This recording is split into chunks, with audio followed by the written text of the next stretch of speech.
नमस्कार, मैं हूं मनीष मासूम और आप देख रहे हैं बदलेगा देश प्रदेश कार्यक्रम में व्यवस्थाओं की सच्चाई।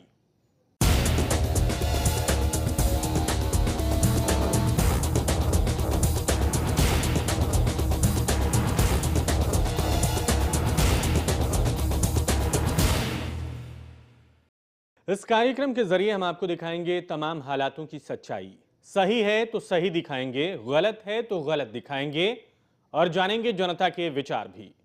अंत में बात करेंगे समस्त भारतीय पार्टी के राष्ट्रीय अध्यक्ष सुदेश अग्रवाल जी से। मैं इन तीनों को, राजनेता, प्रशासन और जनता, मैं इन तीनों को जिम्मेदार मानता हूं आज की व्यवस्थाओं के लिए। हम जायजा लेंगे उन मूलभूत सुविधाओं का जो आम आदमी के बेहतर जीवन के लिए जरूरी है और जिनको मुहैया करवाना सरकार की जिम्मेदारी है। हम बात कर रहे हैं सड़क, बिजली, पानी, स्वास्थ्य और अन्य व्यवस्थाओं की। साथ ही उन तमाम दावों की हकीकत भी सामने लाएंगे जिनके जरिए जनता अपने विधायक और अब तक की सरकारों के काम का आकलन कर सके। आज हम हरियाणा के अटेली हलके की व्यवस्थाओं का सच सामने लेकर आए हैं, जिसमें दिखाएंगे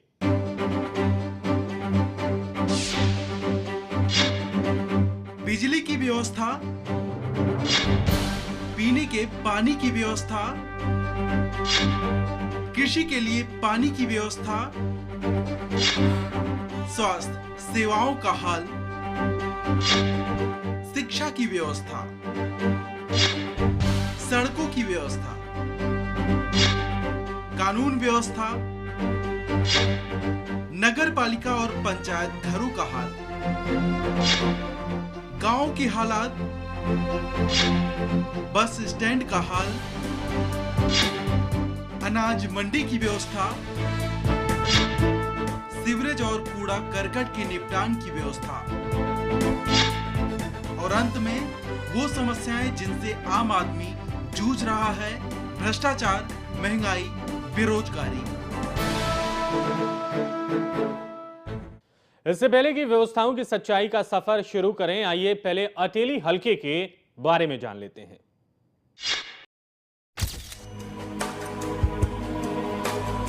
अटेली हलका महेंद्रगढ़ जिले में आता है और आबादी करीब 1,94,000 है, जिसमें से ज्यादातर ग्रामीण आबादी है। हलके में कुल 104 गांव हैं और 30 गांव को निर्मल गांव का दर्जा मिला है। अटेली और कनीना को नगर पालिका का दर्जा मिला हुआ है। अटेली में 11 वार्ड हैं तो कनीना में 13 वार्ड। अगर व्यवस्थाओं की बात की जाए तो ये पुरानी विधानसभा सीट अपनी बुनियादी समस्याओं से भी आगे नहीं बढ़ पाई है। ऐसे में लोगों की पहली प्राथमिकता अभी भी पानी, बिजली और सड़क ही है।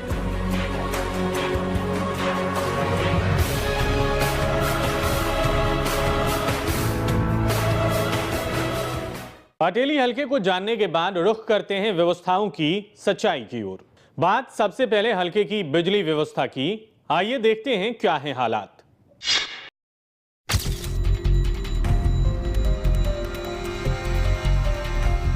चारों ओर लटकती तारें,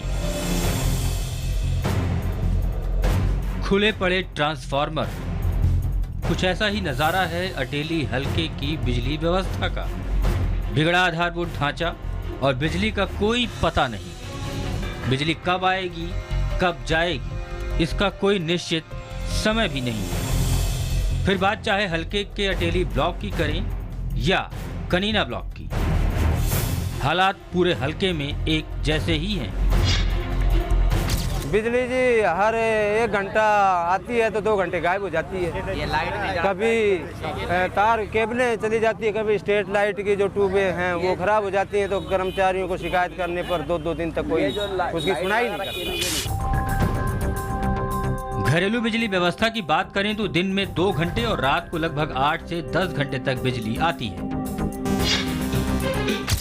लाइट की सुबह शाम दोनों टाइम समस्या रहती है। खाना खाने के टाइम पे लाइट नहीं होती, 9 बजे लाइट आती है और सुबह जब उठते हैं, दूध बिलोते हैं या और छोटे मोटे काम करते हैं बिजली के, उनके बाद में लाइट आती है। सुबह भी 9 बजे के बाद आती है, शाम को 9 बजे के बाद आती है। कृषि के लिए बिजली व्यवस्था की अगर बात करें तो यहाँ भी नज़ारा कुछ ऐसा ही है। किसानों को खेती के लिए पर्याप्त बिजली मुहैया नहीं हो पाती, जिससे इलाके के किसान हताश हैं और निराश भी। बिजली अधिकारी बेकार है, नहीं तो लाइन संवारते, नहीं फ्यूज लगाते, नहीं बिजली को डमाड़ते। हमें इसकी समस्याओं सामने हमारा 2-2 दिन ट्यूबवेल बंद रह जाए, लाइनमैन जेई कोई उसकी कार्रवाई नहीं करता, लाइनों के में तार अड़े रहते हैं और फॉल्ट होता है, कभी मोटर चलती हैं कभी जड़ती हैं। इसमें भी काफ़ी समस्या लाइट आती नहीं, ट्रांसफर 15 रोज हो गए बड़े हुए, रोज जाते हैं तो पहले 5,000 रुपये मांगता था, 15,000 रुपये मांगे 63 की टंकी के। जब मैं यार 100 की टेक जाओ, लोड ज़्यादा है, जब बोलो 100 की टेक देंगे, 100 की का 30,000 रुपये मांगते हैं, 15,000 रुपये मांग के 30 मांग खड़े हो गए, बोले उसने लगाई उसने लगाई, मगर मारने गुंजाइश नहीं है। वहीं उद्योग धंधे के लिए बिजली की व्यवस्था का कोई अलग से इंतजाम नहीं है। इलाके की व्यवसायी परेशान है और उनके उद्योग बंद होने के कगार पर पहुंच गए हैं। मेरे पास 3-4 वर्कर काम करते हैं। लाइट की बहुत समस्या है। लाइट कभी आधा घंटा आती है, कभी 1 घंटा कट जाती है, 2-2 घंटे गैप मारती है, इसलिए हम लाइट से बहुत परेशान हैं। यहाँ लाइट की बहुत ज़्यादा ज़रूरत पड़ती है। ठीक है जी, यहाँ पे आधे घंटे या पौन घंटे लाइट आती है, उसके बाद फिर 1 घंटे का ब्रेक पड़ जाता है। जो मेरे वर्कर लगे हुए हैं वो ज़्यादा से ज़्यादा आधा दिन पूरा काम कर पाते हैं, उनकी मजदूरी भी नहीं निकल पाती। ठीक है, उससे मेरे को तो लॉस है, ये जो मजदूर वर्ग है ये और भी ज़्यादा लॉस में जाते हैं, क्यों मेरे पास तो जितना वर्क होगा मैं उतना ही उनको पैसा देता हूँ। तो इससे लाइट की बहुत ज़्यादा समस्या है, ना तो पूरा काम निकल पाता है। एक मजदूर वर्ग के लिए लाइट टाइम से आना और पूरा आना बहुत ही ज़रूरी है। इसके अलावा हल्के में जगह जगह बिजली यंत्र खुले पड़े हैं, जिससे जान माल का खतरा हमेशा बना रहता है। ये बिजली के तार हैं, ये केवल ज़मीन से 1.5 फुट ऊपर हैं और इस कभी भी ऐसा हादसा हो सकता है, पशु आ सकते हैं, आदमी भी लिपट सकते हैं।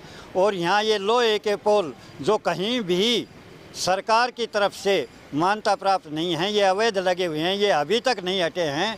और हमारी विधायिका को भी हमने कई दफ़ा कहा है कि भाई ये लोहे के पोल हटने चाहिए, जो अभी तक नहीं हटे हैं। बहरहाल कहा जा सकता है कि इलाके की बिजली व्यवस्था पूरी तरह से चरमराई हुई है और लोग परेशान हैं।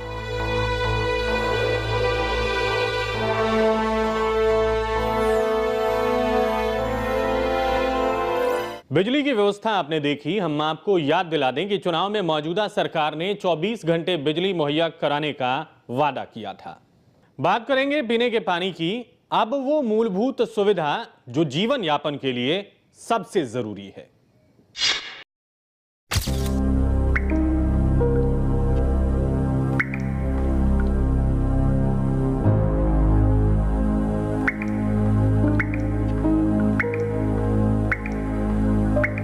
पीने का पानी वो आधारभूत जरूरत है जिसके बिना मानव जीवन की कल्पना भी नहीं की जा सकती। लेकिन अटेली हलके की बात करें तो यहाँ ये व्यवस्था चरमराई हुई नजर आती है।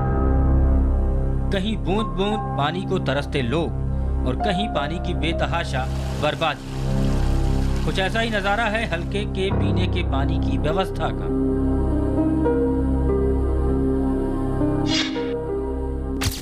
गरीब आदमी पानी भी नहीं पी सकता, उनका तो मरण का काम हो जाता है। गरीब आदमी ने रोटी तो कहाँ है, उसको पानी पीना नहीं है। गांव के अंदर पानी की बहुत ज़्यादा समस्या है पीने वाले की। हम 300 रुपये हर माह किराया देते हैं पानी का, और हम निजी कुओं से ट्यूबवेल से अपनी लाइन दबा के ले आए हैं अपने पैसों से। हलके में पानी के लिए हर गांव में बोरिंग तो की गई है, लेकिन ज्यादातर जगह स्टोरेज का कोई इंतजाम नहीं है। और जहां कहीं पानी की टंकियां हैं भी, वहां उनकी साफ सफाई का कोई इंतजाम नहीं है। हमारे गांव में पानी की सुविधा नहीं है, खारा पानी है, इसलिए हम तो बहुत दुखी रहते हैं खारे पानी के लिए। घरेलू पानी की व्यवस्था की बात करें तो यहाँ बोरिंग के जरिए लोगों को 24 घंटे में से 2 घंटे ही पीने का पानी मिल पाता है। लेकिन कई इलाकों में पानी में TDS की मात्रा ज्यादा होने से लोग बीमारी का शिकार भी हो रहे हैं। पानी इतना गंदा पानी आ रही है, पता बुखार भी चढ़े से, मोती जरो भी निकले से, इतनी जोर की परेशानी हम रहा का तरह घर कम बता। वहीं हल्के के रामपुरा गांव की बात करें तो यहाँ हालात बद से बदतर हैं। लोग ऐसा पानी पीने के लिए मजबूर हैं जो इंसानों को तो छोड़िए जानवरों के लिए भी जानलेवा है।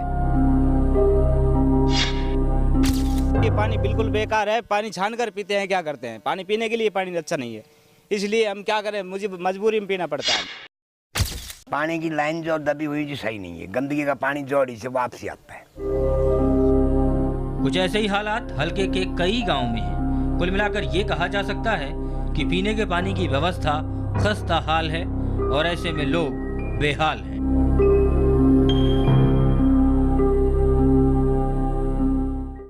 हल्के में पीने के पानी की व्यवस्था देखकर ये लगता है जैसे सरकार इस मूलभूत सुविधा के प्रति संजीदा नहीं है। अटेली हल्का न सिर्फ पीने का पानी बल्कि खेतों के लिए पानी की भी घनी किल्लत झेल रहा है। आइए देखते हैं क्या है सूरत हाल।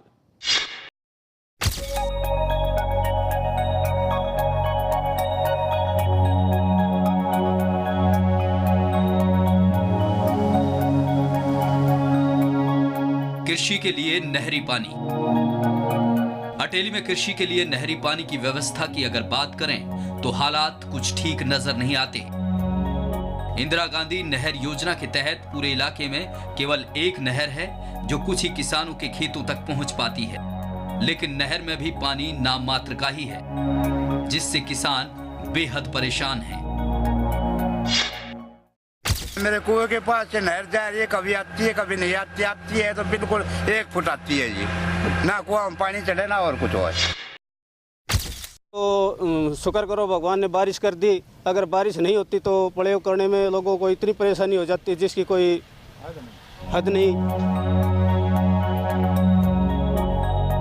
इसके अलावा इलाके के ज्यादातर किसानों के लिए सिंचाई का जरिया केवल बोरिंग है और ट्यूबवेल के जरिए ही सिंचाई की जाती है, लेकिन लगातार गिरते भूजल स्तर ने जहां किसानों की दिक्कतें बढ़ाई हैं, वहीं बिजली की कमी के चलते ट्यूबवेल भी नहीं चल पाते। पानी है और ना बिजली आती है, बताओ अब क्या करें, जमींदार आदमी क्या करेगा है, बताओ। वैसे सरकार ने वैसे मार दिए और कुछ इस विभाग ने मार दिए, बताओ कैसे काम चलेगा ऐसे।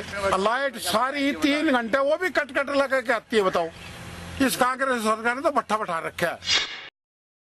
बिजली आती नहीं, परेशान हो रहा था, पिसाब हमारा लावणी करा था तो लोग जब भी बिजली नहीं दी, ये भी 1 घंटा देती थी फिर काट ली थी, कोई टाइम टेबल नहीं, और जैसे परेशान हो रहा था, कंप्लेंट करके कोई आवे नहीं, किधर कोई तार टूट जाए तो नहीं देख खड़ा में। कह सकते हैं कि तमाम हालात कृषि के लिए भी अफसोसजनक ही हैं।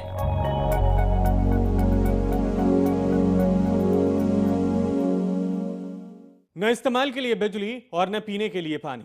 आजादी के 65 साल से ज्यादा बीत जाने के बाद भी हालात अगर यूं हैं तो सुनकर देखकर दुख होता है। चलिए ये तो आलम है बिजली और पानी का, सड़कों का क्या सूरत हाल है जान लेते हैं।